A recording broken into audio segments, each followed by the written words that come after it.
Assalamualaikum warahmatullahi wabarakatuh. Perkenalkan, nama saya Aisyah Yudianingsih, bisa dipanggil dengan Aisyah. Di sini saya akan menjelaskan tentang konsep teori dari psikoanalisis Sigmund Freud. Sigmund Freud lahir pada tahun 1856 dan beliau meninggal pada tahun 1939. Beliau ini adalah seorang psikiater asal Austria. Beliau juga dikenal sebagai pendiri aliran psikoanalisis dalam psikolog. Nah, Freud menggambarkan teorinya sebagai gunung es seperti gambar ini di samping. Bagian yang terlihat di atas permukaan air ini adalah kesadaran kita, tempat kita berpikir, merasakan, dan bereaksi terhadap dunia. Tapi di bawah permukaan tersembunyi jauh di dalam ada bagian yang tak terlihat. Nah, Freud ini menggambarkan teori psikoanalisisnya untuk memahami alam bawah sadar kita. Dia percaya bahwa alam bawah sadar ini mempengaruhi perilaku dan emosi kita, bahkan jika kita tidak menyadari hal itu. Freud membagi kepribadian dalam 3 level. Yang pertama ada kesadaran atau conscious, yang ketiga ada tidak sadar atau unconscious, dan yang ketiga ada bawah sadar atau bisa disebut dengan preconscious. Semua hal yang kita temui dalam realita itu kita namakan sebagai interaksi dengan alam sadar. Sedangkan kalau misalkan hal-hal yang ada kaitannya dengan kecemasan, misalkan kita tidak nyaman, kita merasa tidak suka gitu, itu kita bisa masukkan di alam tidak sadar. Sigmund Freud, seorang dokter dan psikolog, beliau percaya bahwa alam bawah sadar ini menyimpan banyak sekali hal penting tentang diri kita, misalkan seperti keinginan kita yang terpendam, kemudian trauma kita di masa lalu, dan emosi-emosi yang membuat kita tertekan. Beliau membandingkan alam bawah sadar ini dengan sebuah ruangan yang gelap yang penuh dengan benda-benda tersembunyi. Freud juga mengenalkan 3 struktur kepribadian, ada id, ego, dan superego. Nah, kita membahas yang pertama dulu, ada id. Id ini di sini sepenuhnya ada di alam bawah sadar yang berkaitan erat dengan pleasure principle. Kita gambarkan id ini sebagai anak kecil yang egois. Nah, dia ingin memuaskan keinginan dan kebutuhannya secepat tanpa memikirkan konsekuensi. Yang misalkan kita nih lagi capek, nah pasti kita kan pengen langsung istirahat, atau kita lapar, kita langsung pengen makan saat itu juga gitu. Kemudian yang kedua ada ego. Ego ini adalah bagian yang lebih rasional dan realistis. Nah, di ego ini dia mencoba menyeimbangkan antara keinginan dengan tuntutan dunia luar dan aturan moral. Ego bekerja di alam sadar, prasadar, dan bawah sadar. Yang terakhir ada superego. Superego ini adalah bagian yang berisi tentang nilai-nilai moral dan etika yang kita pelajari dari orang tua, dari guru, dari masyarakat, atau dari idola-idola kita yang kita sukai mungkin. Nah, superego ini berfungsi sebagai hati nurani kita yang menghakimi tindakan kita dan membuat kita merasa bersalah jika kita melanggar norma-norma sosial. Contohnya ketika kita memiliki keinginan pengen makan kue, nah id-nya kita akan mendorong untuk melakukannya. Kemudian egonya akan menghentikan karena tahu bahwa kue itu mengandung banyak sekali gula. Kemudian super egonya ini menengahi antara id dan ego. Dia mencari alasan untuk membenarkan tindakannya. Misalkan mungkin dengan memilih makan kuenya ini dengan setengah dari 1 bungkus kuenya itu. Seperti itu contoh dari struktur kepribadian psikoanalisis Freud. Nah, kesimpulan dari konsep pendekatan psikoanalisis Sigmund Freud ini, alam sadar ini adalah segala sesuatu yang disadari pada saat tertentu, misalkan tentang penyelenggaraan langsung, tentang ingatan, pemikiran, fantasi, dan perasaan yang dimiliki setiap orang. Kesadaran merupakan suatu bagian terkecil atau tipis dari keseluruhan manusia. Contohnya kita ibaratkan seperti gunung es yang seperti gambar yang tadi itu, yang ada di bawah permukaan laut ini, di mana bongkahan es itu akan lebih besar di dalam ketimbang yang terlihat di permukaan atas air. Demikianlah juga halnya dengan kepribadian manusia. Semua pengalaman dan memori yang tertekan yang akan dihimpun di dalam alam ketidaksadaran. Terima kasih.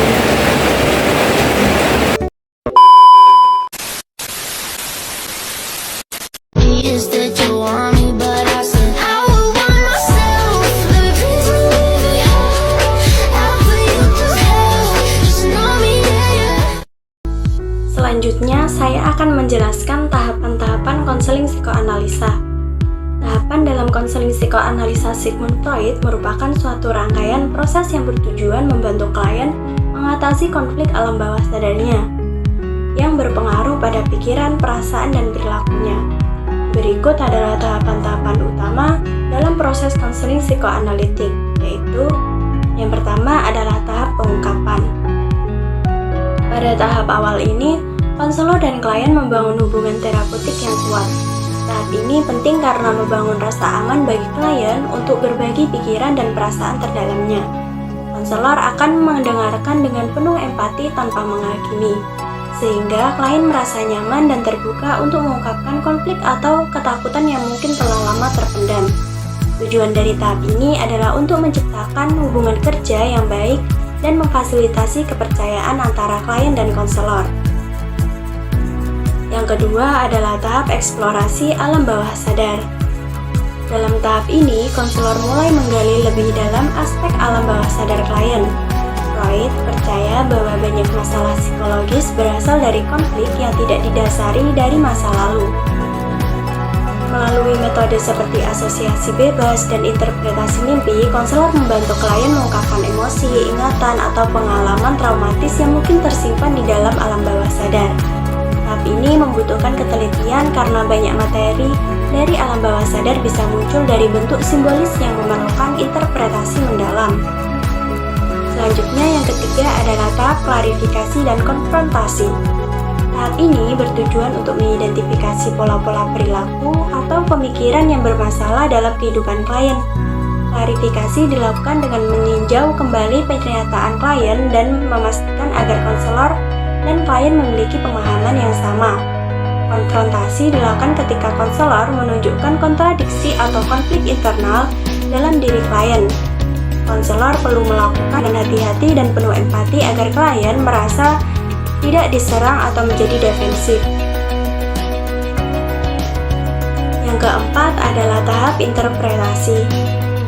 Pada tahap ini, konselor memberikan interpretasi terhadap simbol-simbol atau pola yang muncul dari alam bawah sadar klien. Freud menyarankan bahwa trauma, masa lalu, atau konflik terdalam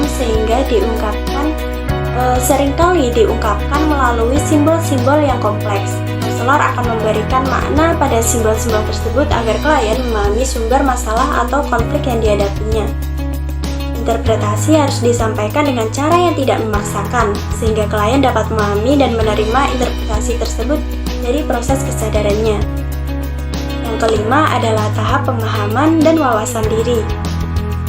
Setelah interpretasi, klien mulai mengembangkan pemahaman yang lebih dalam tentang diri dan akar masalah yang dihadapi. Tahap ini adalah puncak dari proses kesadaran, di mana klien mulai memahami bagaimana konflik internal atau pengalaman masa lalu mempengaruhi perilaku dan pemikirannya. Pada tahap ini, klien biasanya mulai merasakan perubahan dalam cara pandangnya terhadap masalah atau dirinya sendiri. Selanjutnya, yang keenam adalah tahap resolusi dan penyelesaian. Tahap akhir dalam proses psikoanalisa ini berfokus pada penerimaan dan penyelesaian konflik yang telah diidentifikasi. klien bekerja dengan konselor untuk mengerjakan konflik-konflik tersebut sehingga tidak lagi menjadi sumber kecemasan atau gangguan psikologis. Tahap ini melibatkan pengulangan proses tertentu atau memperdalam pemahaman tentang pola-pola yang ada. Tujuannya adalah untuk mencapai pemahaman yang lebih stabil dan menyeluruh sehingga klien dapat menghadapi kehidupan tanpa hambatan dan konflik batin yang sangat mengganggu. Dan yang terakhir yaitu tahap penutupan atau bisa disebut termination. Tahap ini terjadi ketika tujuan konseling telah tercapai dan klien merasa siap untuk melanjutkan tujuan hidupnya tanpa bantuan konselor. Konselor dan klien akan meninjau kembali permasalahan yang telah diraih selama proses konseling dan mendiskusikan bagaimana klien dapat menerapkan pemahaman yang telah dipelihara dalam kehidupan sehari-hari. Tahap ini dilakukan secara bertahap agar klien tidak merasa ditinggalkan dan memiliki waktu untuk beradaptasi. Pada tahap ini, klien diharapkan telah mengembangkan kapasitas untuk menghadapi konflik atau tantangan psikologis yang lebih mandiri. Jadi, dapat disimpulkan secara keseluruhan, tahapan dalam proses konseling psikoanalisa menurut Freud menekankan pentingnya mengungkapkan dan menyelesaikan konflik alam bawah sadar yang pada akhirnya membantu klien untuk mencapai keseimbangan emosional serta pemahaman yang lebih dalam tentang diri mereka.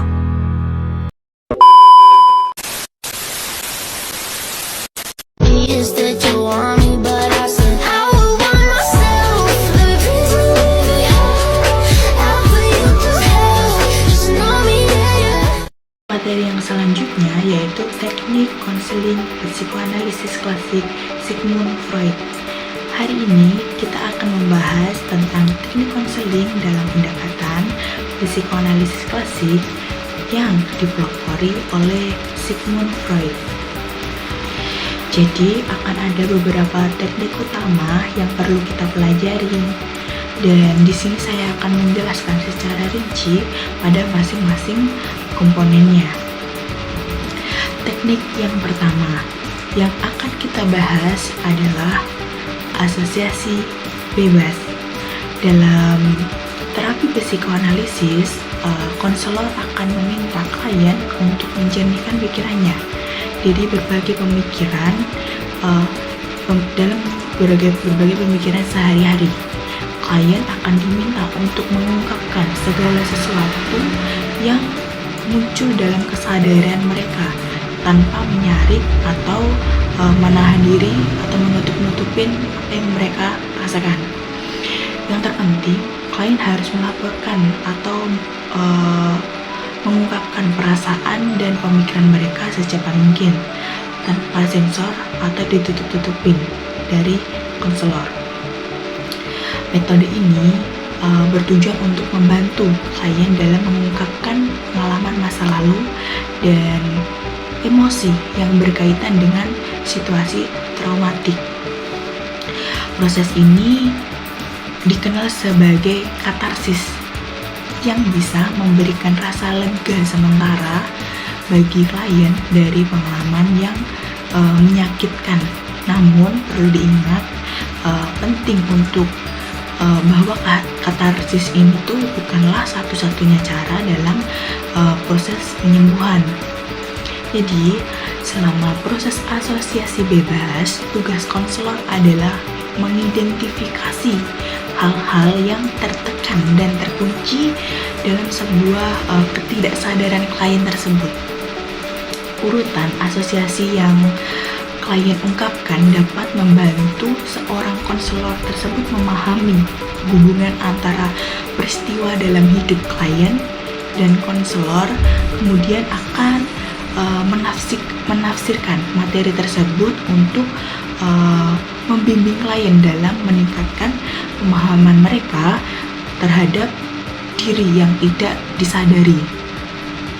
Kemudian selanjutnya kita akan membahas tentang interpretasi. Teknik ini merupakan sebuah prosedur dasar yang digunakan dalam analisis asosiasi bebas, analisis mimpi, resistensi, dan analisis transferensi. Prosedur ini terdiri dari beberapa langkah, termasuk penetapan analisis, penjelasan, dan membantu klien dalam memahami makna dari perilaku yang mereka manifestasikan, baik dalam mimpi, asosiasi bebas, maupun dalam sebuah hubungan terapeutik itu sendiri.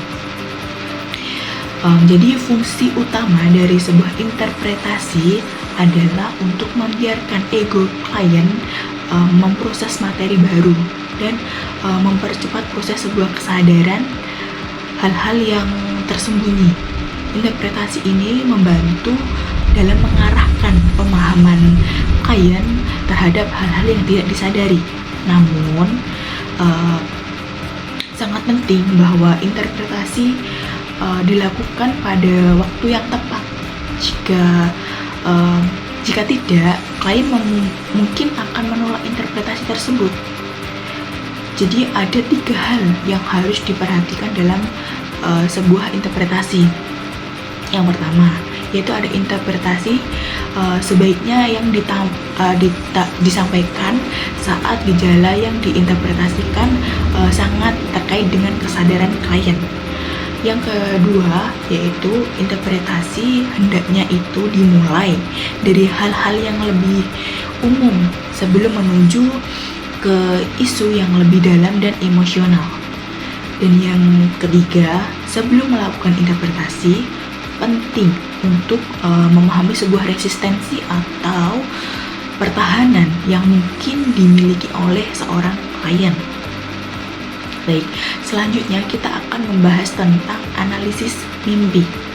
Jadi, teknik ini merupakan sebuah prosedur yang penting untuk membuka hal-hal yang tidak disadari dan membantu klien dalam mendapatkan sebuah pemahaman tentang masalah yang belum terpecahkan. Freud itu menyatakan bahwa saat tidur, pertahanan psikologis kita menjadi lemah, sehingga perasaan-perasaan yang tertekan dapat muncul ke permukaan.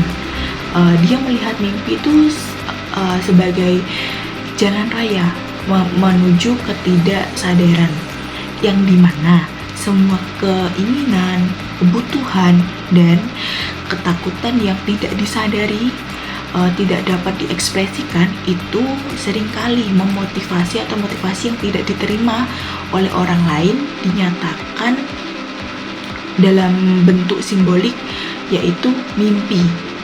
Kemudian yang selanjutnya yaitu mari kita bahas tentang resistensi.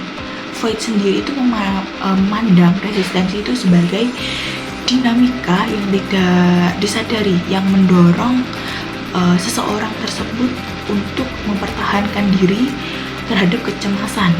Dalam konteks ini, interpretasi konselor terhadap resistensi ditunjukkan untuk membantu klien dalam menyadari alasan dibalik munculnya resistensi tersebut. Dengan menyadari resistensi, klien sendiri dapat lebih mudah dalam menghadapi dan mengatasi kecemasan yang mereka alami. Yang terakhir yaitu kita akan membahas tentang transferensial. Transferensi itu muncul secara alami dalam proses terapeutik.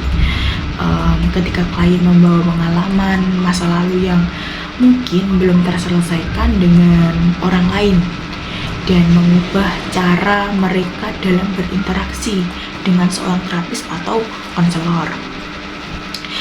Klien mungkin akan merespon terapis dengan cara yang mirip, yang dimana dengan cara mereka bereaksi terhadap orang tua mereka atau orang penting lainnya yang ada di dalam hidup mereka. Memahami transferensi sangat amat penting karena hal ini itu dapat membantu seorang klien dalam memproses pengalaman emosionalnya yang tidak terselesaikan. Dengan demikian, pentingnya memahami teknik-teknik ini. Kita dapat lebih mendalami bagaimana sebuah konseling psikoanalisis itu bekerja atau dapat diterapkan kepada klien. Baik, sekian, terima kasih dari saya.